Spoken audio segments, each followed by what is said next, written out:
बेहद ही ज्वलंत टॉपिक व्रत, जो आजकल हर एग्जाम में, चाहे एसएससी का हो, चाहे पुलिस का हो, चाहे रेलवे का हो, किसी भी टाइप का अगर एग्जाम आपको कॉम्पिटिटिव मिल गया तो उसमें एक या दो सवाल आपको मिलना तय है। ठीक है। और सबसे अच्छी बात यह है कि जो इस टॉपिक के सवाल बनते हैं वो डायरेक्ट रूल पे होते हैं। ठीक है। किस पे होते हैं? वो सवाल डायरेक्ट रूल पर बनते हैं। मतलब अगर आपको कॉन्सेप्ट क्लियर है तो आप ये मान के चलो सवाल को देखोगे, डायरेक्ट आंसर आप उसका लगा सकते हैं। ठीक है। देखिए, ये जो सर्किल टॉपिक है, वृत्त टॉपिक है, इसको हम आपको दो पार्टों में बताएंगे। ठीक है। पहला पार्ट हम डिवाइड करेंगे कि छेदक और जो उसकी स्पर्श रेखाएं होती हैं। ठीक है। और दूसरा पार्ट हम आपको बताएंगे कि जो उसके अंतःखंड होते हैं, उसके जो कोण बनते हैं, परिधि पे बनता है, सेंटर पे बनता है, इस टाइप के सवाल आपको सेकंड पार्ट में हम कराएंगे। ठीक है। तो पहला पार्ट जो आपका अभी हमने बताया कि स्पर्शी और छेदक, इससे रिलेटेड आपको हम पहले कॉन्सेप्ट बताएंगे, फिर इसके सवाल कराएंगे, और जो एग्जाम में आए हुए सवाल है उनको भी आपको हम बताएंगे कि कैसे बेहतरीन तरीके से आप लगा सकते हैं। ठीक है। तो देखिए, सबसे पहली चीज तो ये है कि ये जो सर्किल है, ये सर्किल होता क्या है, जरा इसके बारे में एक बार जाना जाए। देखिए, सर्किल का मतलब है कि अगर किसी बिंदु को केंद्र मानकर, ध्यान से देखिएगा, अगर किसी बिंदु को हमने कहा केंद्र मानकर, क्या मानकर? केंद्र मानकर, जिसको आप अंग्रेजी में सेंटर कहते हैं, तो किसी बिंदु को केंद्र मानकर अगर आप उसके चारों तरफ गोल गोल घूम जाएंगे तो इससे जो आकृति बनती है ये कहलाती है सर्किल, जिसको आप कहते हैं वृत्त। ठीक है। देखिए क्या बताया हमने, ये बताया है कि किसी बिंदु को केंद्र मानकर अगर इसके चारों तरफ आप घूम जाएंगे, गोल गोल घूम जाएंगे, तो जो ये आकृति बनेगी वो कहलाती है सर्किल, जिसको आप हिंदी में कहते हैं वृत्त। ठीक है। देखिए, दूसरी चीज क्या है कि अगर हम सर्किल के केंद्र से, ठीक है, अगर हम वृत्त के केंद्र से परिधि तक की लाइन खींचे, चाहे जहां आप इसमें लाइन खींचे, चाहे जिस तरफ खींचिए, ठीक है, अगर आपसे कहा जाए कि क्या ये लाइनें जो केंद्र से परिधि तक की बनाई गई हैं, रेखाएं, क्या इनकी लेंथ आपस में बराबर होगी? तो अगर आप ध्यान से देखेंगे तो बिल्कुल कह सकते हैं कि जो केंद्र से ये जो परिधि तक की दूरियां बनाई गई है अलग अलग लाइनों से, ये आपस में बराबर होंगी। ठीक है। क्यों? क्योंकि एक सर्किल में कॉन्सेप्ट होता है कि केंद्र से परिधि तक की दूरी, केंद्र से परिधि तक की दूरी कहलाती है रेडियस आर। ध्यान से दोबारा सुनिएगा, हमने ये बताया कि जो केंद्र से परिधि तक की दूरी होती है उसको कहते हैं त्रिज्या आर, जिसको इंग्लिश में कहते हैं रेडियस। ठीक है। और किसी भी वृत्त की रेडियस, चाहे जिस डायरेक्शन में आप केंद्र से परिधि तक की मिलाओगे, वो आपस में बराबर होगी। ठीक है। ध्यान से आप समझिएगा भाई, केंद्र से परिधि तक की दूरी ये कहलाती है त्रिज्या आर। ठीक है। इसको कहते हैं त्रिज्या आर। तो चाहे जिस चीज को आप देखेंगे, जिस भी लाइन को आप देखेंगे, ये सब रेडियस है। क्लियर?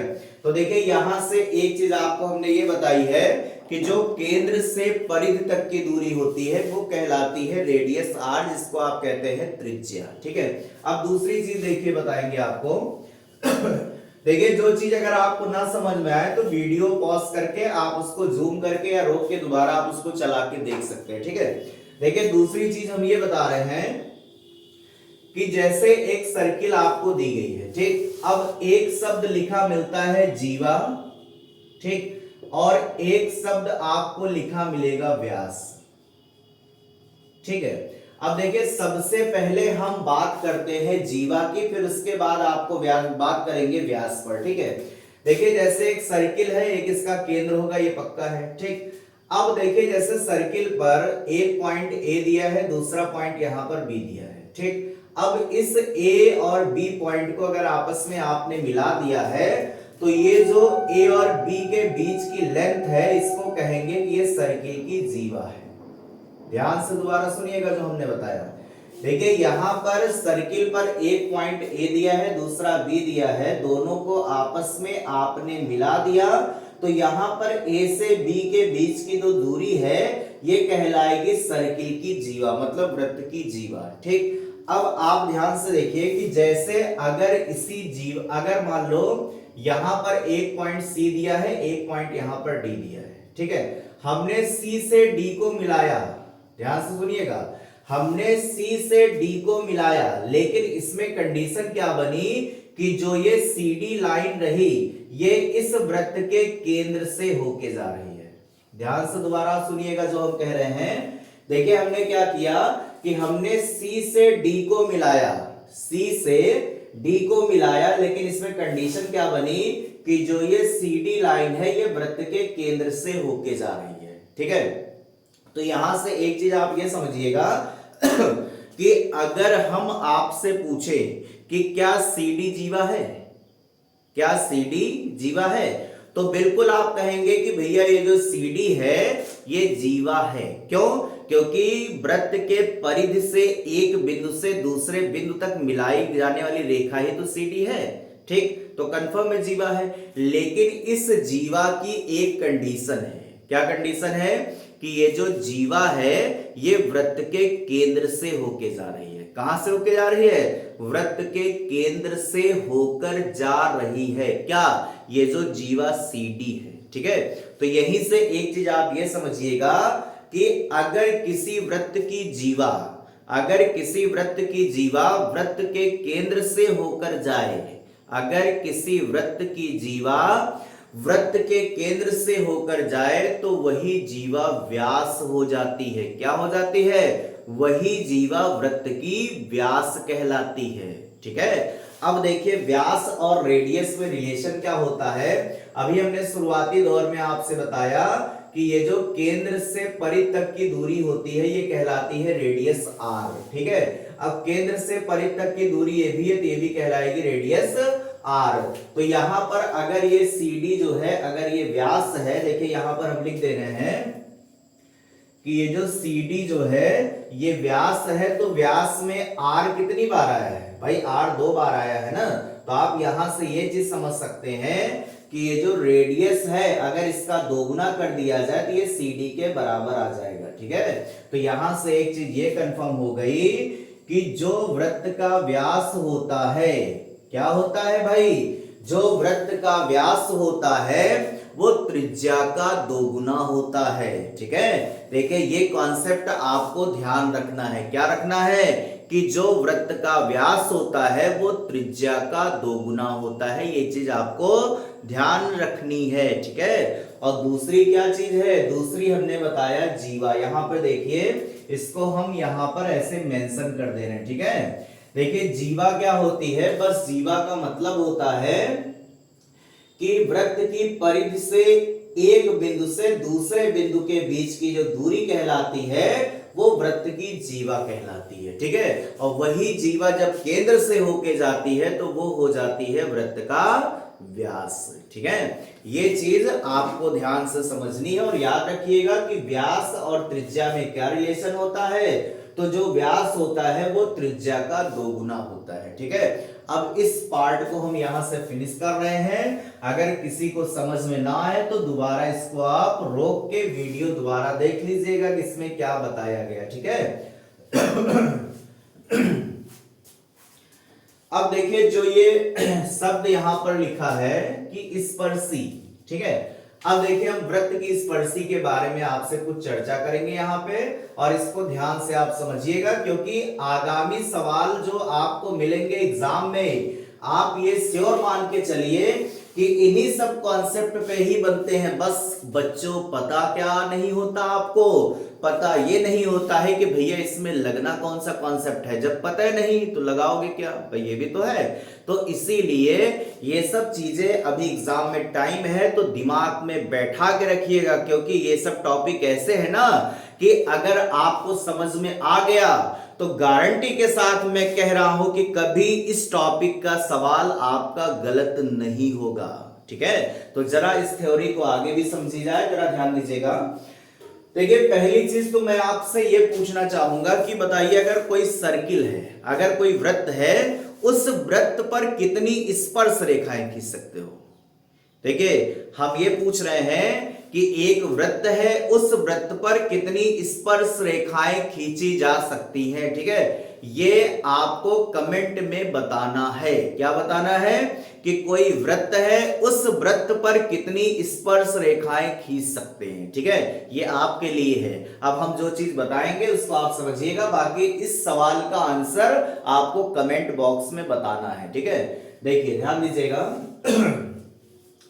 देखिए सबसे पहली चीज तो ये आपको हम बता रहे हैं भैया कि जैसे अगर एक स्पर्श रेखा है, ध्यान दीजिएगा, ठीक है, जैसे अगर एक वृत्त की स्पर्श रेखा है और ये वृत्त का अगर सेंटर दिया है, ठीक, ये वृत्त का क्या दिया है, ये सेंटर आपको सी दिया है। ध्यान दीजिएगा, देखिए अगर वृत्त पर एक स्पर्श रेखा, मान लो हमने इसका नामकरण भी कर दिया कि वृत्त पर एक स्पर्श रेखा अगर मान लो हमने AB खींची है, तो अगर इस AB पर इस सेंटर से अगर यहां पर आप इसको मिलाएंगे तो ये हर समय 90 डिग्री का कोण बनाता है। ध्यान दीजिएगा, क्या समझना है?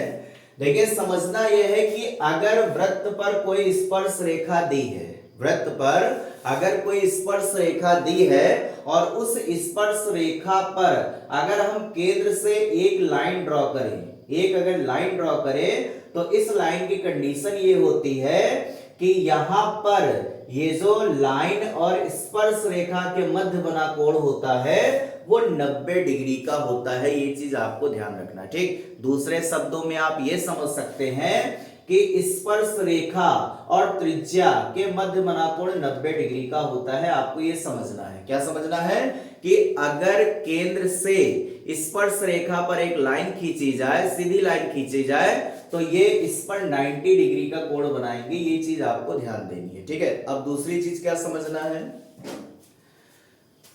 देखिए दूसरा ये समझना है देखिए जो अभी आपको हमने बताया उसमें ये भी आप समझ सकते हैं कि स्पर्शी और त्रिज्या के मध्य बना कोण 90 डिग्री का होगा। ये आपको ध्यान रखना। स्पर्शी का मतलब है कि जो स्पर्श रेखा और जो केंद्र से सीधी लाइन आपने खींची है वो त्रिज्या है, ठीक है। तो आपको ये समझना है कि स्पर्शी और त्रिज्या के मध्य बना कोण 90 डिग्री का होता है। ये चीज आपको समझनी है, याद रखनी है, ठीक है।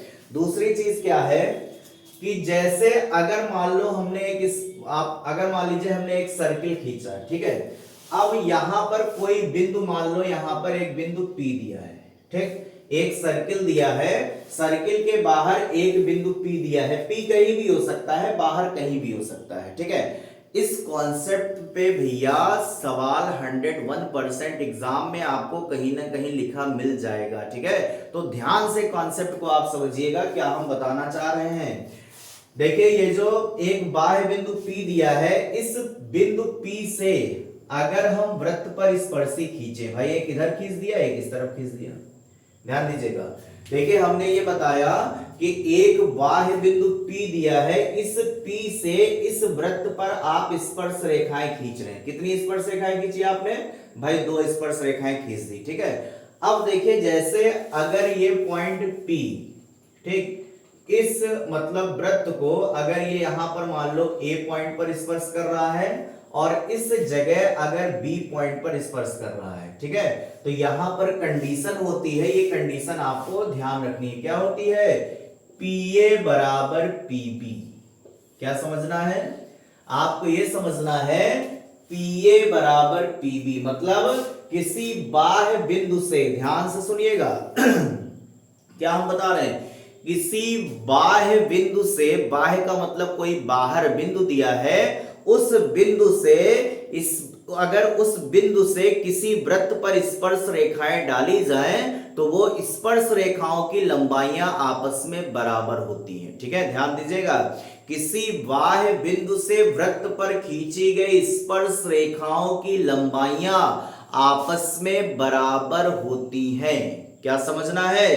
किसी बाह्य बिंदु से वृत्त पर खींची गई स्पर्श रेखा की लंबाइयां आपस में बराबर होती है। ये कॉन्सेप्ट आपको ध्यान देना, ठीक है।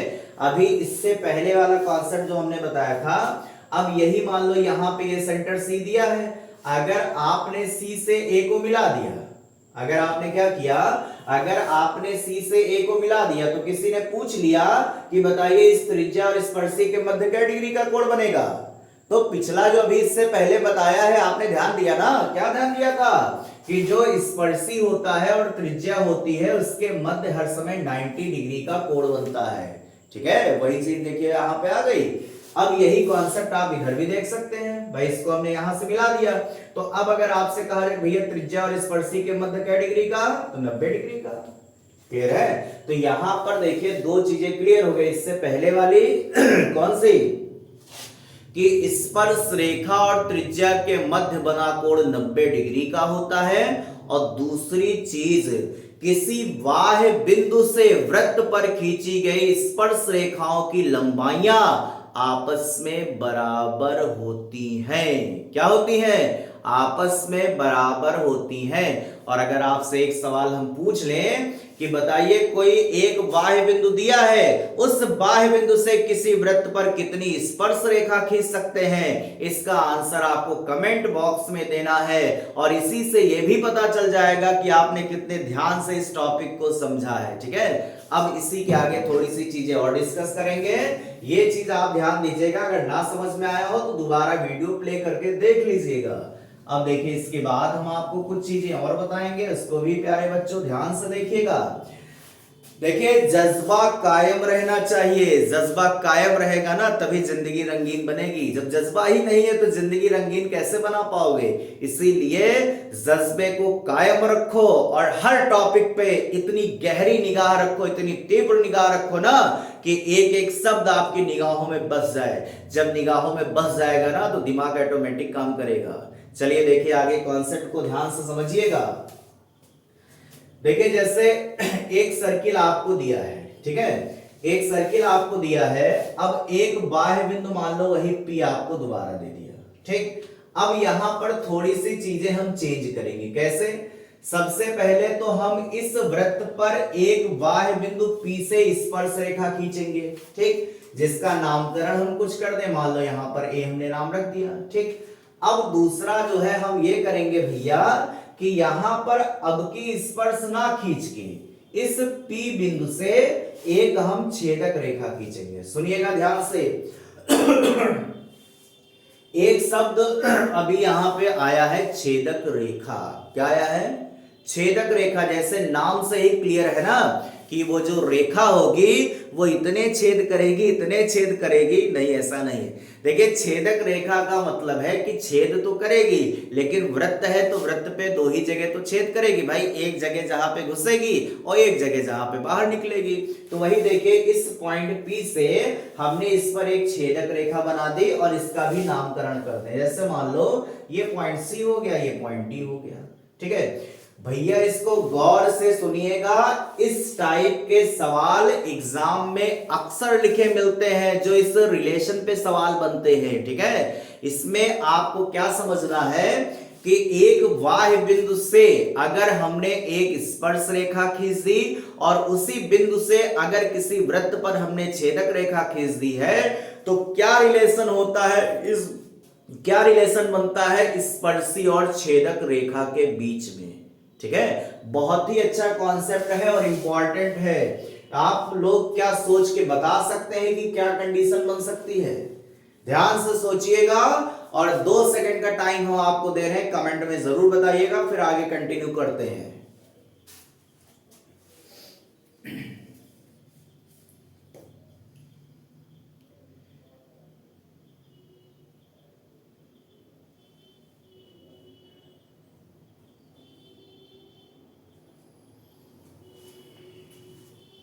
चलिए भाई, आया किसी का? कई लोग ने कमेंट तो जरूर कर दिया होगा, लेकिन जिन लोग को नहीं समझ में आया है वो लोग जरा बोर्ड पे ध्यान से देखिएगा, क्योंकि ये एक ऐसा कॉन्सेप्ट है जिसपे एग्जाम में सवाल लिखे जरूर मिलते हैं। ठीक है, तो ध्यान दीजिएगा। इसमें करना क्या है, बस खाली छोटा सा रिलेशन है। आपको ये ध्यान रखना है कि PA² इज इक्वल टू बनेगा PC इंटू PD। ठीक है, देखिए ऊपर हमने लिख दिया है, इसको हम एक बार आपको ध्यान से दोबारा समझाने का प्रयास करते हैं क्या हमने लिखा है। ठीक है, देखिए यहां पर ये है कि जो ये स्पर्शी होती है, ठीक, इसका स्क्वायर करेंगे, ये बराबर होगा PC मतलब इतनी लाइन के और PD मतलब ये पूरी लाइन के। ठीक है, इस कॉन्सेप्ट पे भैया सवाल बनता जरूर है, इसीलिए ये कॉन्सेप्ट ध्यान रखिएगा कि स्पर्शी अगर किसी पॉइंट से एक वृत्त पर स्पर्श रेखा खींची जाए और छेदक रेखा खींची जाए तो क्या रिलेशन होता है स्पर्शी और छेदक रेखा के बीच में। ठीक है, अब इसी से मिलता जुलता एक कॉन्सेप्ट और होता है, देखिए छोटा सा बगल में बनाता हूं, इसको ध्यान दीजिएगा। जैसे एक सर्किल दिया है, अब इस सर्किल में भैया क्या कहा गया है कि यहां पर जो इसके अंदर दो जीवाएं हैं। ठीक है, देखिए अक्सर गलती हो जाती है, लेकिन इस गलती से बचने के लिए आपको ये कॉन्सेप्ट ध्यान देना है। ठीक है, देखिए अच्छा इसको आप पहले समझ लीजिए एक बार दोबारा से, इसको अभी हम दोबारा बता रहे हैं। ठीक है, क्योंकि बोर्ड पे जगह कम है, इसको जब इधर लिखेंगे तो आपको ज्यादा क्लियर होगा। ठीक, देखिए इसमें क्या आपको समझना है, समझना यह है कि अगर किसी बिंदु से अगर किसी वृत्त पर स्पर्शी खींचा जाए और छेदक रेखा खींची जाए तो क्या रिलेशन होता है स्पर्शी और छेदक में, तो क्या रिलेशन होता है PA² is equal to PC into PD। PC का मतलब इतनी लाइन, PD का मतलब पूरी लाइन। कभी कभी सवाल में ये पार्ट दे दिया, ये पूछा गया, ठीक, ये दोनों पार्ट दे दिए गए, ये पूछा गया। सरल सवाल आते हैं, लेकिन सरल तब होगा भैया ना जब कॉन्सेप्ट तो पता होगा। पता चला कुछ पता है नहीं तो कहां से आंसर आप लगा पाएंगे। ठीक है, तो चलिए देखिए इसको मिटाते हैं, आगे बढ़ते हैं।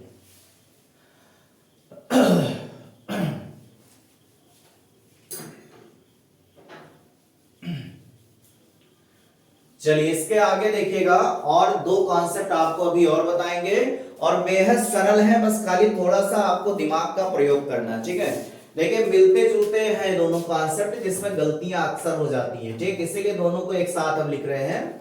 देखिए एक तो सर्किल आपका ये बना दिया हमने, एक सर्किल हमने इधर बना दिया। ठीक भैया, अब देखिए दोनों को ध्यान से आप समझना। जैसे मान लो हमने थोड़ा सा इसको और इधर बढ़ा देते हैं तो जगह हो जाएगी, समझने में आसानी रहेगी। ठीक है, देखिए यहां पर करना क्या है कि जैसे एक पॉइंट आपका मान लो यहां पर P दिया है। ठीक, अब इस P पॉइंट से आपको इस वृत्त में छेदक रेखा बनानी है। ठीक है, क्या रेखा बनानी है, छेदक रेखा। जैसे ये पॉइंट A दिया है, ये पॉइंट B दिया है, ये पॉइंट C दिया है, ये पॉइंट D दिया है। ठीक है, अब दूसरे वृत्त में बढ़ते हैं। इसमें हमने छेदक रेखाएं बनाई, लेकिन ये जो वृत्त है इसके अंदर ही ये दोनों छेदक रेखाएं हैं। ठीक, जिसको आप कह सकते हैं ये वृत्त की जीवाएं हैं जो आपस में एक दूसरे को कट कर रही हैं। ठीक, जैसे यहां पर ये पॉइंट हमने मान लिया P है, ये पॉइंट Q है, ये पॉइंट R है, ये पॉइंट S है, और इसको आप L मान लो, L फॉर लव, है ना। लेकिन देखो इसलिए लिखा गया है ताकि आपको थोड़ा सा चीजें समझ में आए, बाकी इसको अदरवाइज मत लेना। ठीक है, देखिए यहां पर ये जो दो कॉन्सेप्ट हैं, ये दो कॉन्सेप्ट बेहद इंपॉर्टेंट है और कभी कभी कंफ्यूजन हो जाता है कि भैया कौन सा कॉन्सेप्ट किसमें हम लगाएं। लेकिन अब इसको आप ध्यान से समझना और याद रखना, तभी आप सवाल को आसानी से लगा पाओगे। देखिए दोनों में अंतर क्या है, यहां पर ये बाह्य बिंदु से वृत्त पर छेदक रेखाएं दो बनाई गई हैं। ठीक है, तो यहां पर ये जो पहली कंडीशन बनेगी, ये पहली कंडीशन आपकी कौन सी बन जाएगी, पहली बनेगी PA, मतलब यहां से यहां तक की दूरी गुणित PB, यहां से यहां तक की दूरी। ठीक, ये बराबर होगी किसके, ये बराबर होगी नीचे वाले लाइन में, मतलब किसके, PC इंटू PD के। ठीक है, ये चीज आप ध्यान से देखिएगा जो हमने बताया है।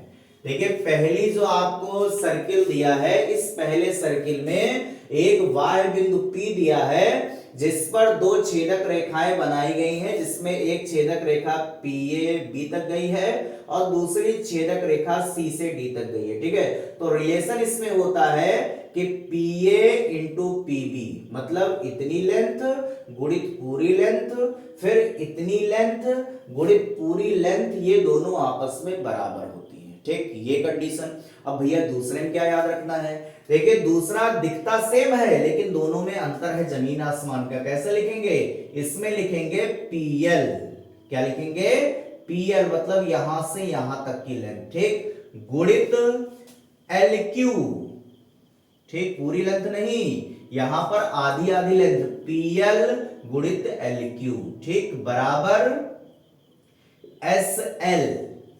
ठीक, गुणित LR। ठीक है, देखिए दोनों चीजें ध्यान से आप समझिएगा। देखिए दोनों में अंतर भी बहुत ज्यादा है और इसको ध्यान से समझेंगे तभी आप सवालों में आसानी से लगा पाएंगे। ठीक है, पहली है, अगर बाह्य बिंदु से छेदक रेखा बनाई जाए वृत्त पर तो इसमें कंडीशन ये होती है PA इंटू PB बराबर PC इंटू PD। और लेकिन अगर वृत्त की जीवाएं आपस में अंदर कट करें तो इसमें रिलेशन होता है क्या, PL इंटू LQ बराबर SL इंटू LR। कोई भी आप ABCD कुछ भी मान सकते हो, ये तो समझने का एक तरीका है। ठीक है, बस खाली समझना ये है कि यहां से यहां तक की लेंथ